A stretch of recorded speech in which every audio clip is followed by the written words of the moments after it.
Next, we are going to enter the duration days for each of the tasks. Remember that we only spend time working on the lowest level task in this work breakdown structures. By the time we complete all the lowest level tasks, the summary task will be complete as well. So you don't need to enter the duration for the summary tasks. They will be calculated automatically. Now we can start from the first lowest level task, interview users. Let's say it takes 7 days to complete the interview. So you can go ahead and click on this duration and change it to 7 and use the enter key to take the result. It will show 7 days. The next task, define the requirement, will take 1 day.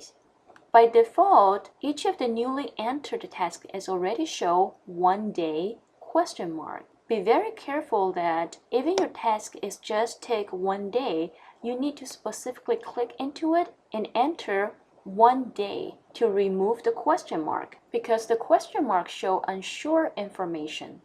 If you entered 1 day and remove the question mark, the program will calculate the duration for the upper level tasks. So for now, the performance requirement have complete in 7 days.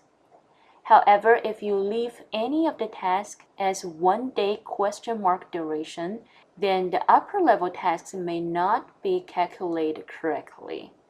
Now I'm going to skip the task for software because this is a summary task, and I will move on to design logic. This task takes 3 days. The next task, design database, take 2 days. Code A takes 7 days, and code B take 5 days. Skip hardware. Purchase hardware take 7 days, and assemble hardware take 2 days.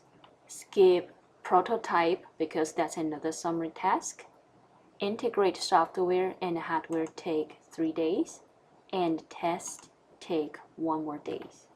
After you enter the duration days for the lowest level task, the upper level task like the projects will have a new duration days show up too.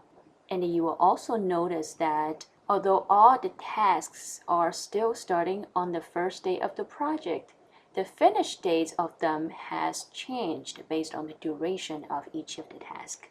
If you're looking at the other side of this Gantt chart window, this is the Gantt chart, and for each of the lowest level tasks, you will see a blue bar indicate that task in the calendar view. The length of the bar shows the duration of that task. If any of the tasks in your project been set as manually scheduled, then you can enter the duration dates and you have to specifically set the start date.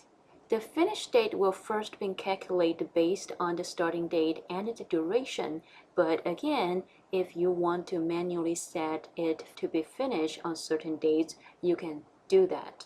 But for auto-scheduled tasks, you don't have to do anything on the start and the finish dates. Leave them alone and the program will calculate it based on the project starting date and the duration. If you specifically change anything on the start or finish dates, it's actually posed a constraint on that task, meaning this task cannot be start or cannot be finished on the date that you identified. For our project, try to avoid changing any numbers in the start and the finish columns, and we will leave all the calculation to the program.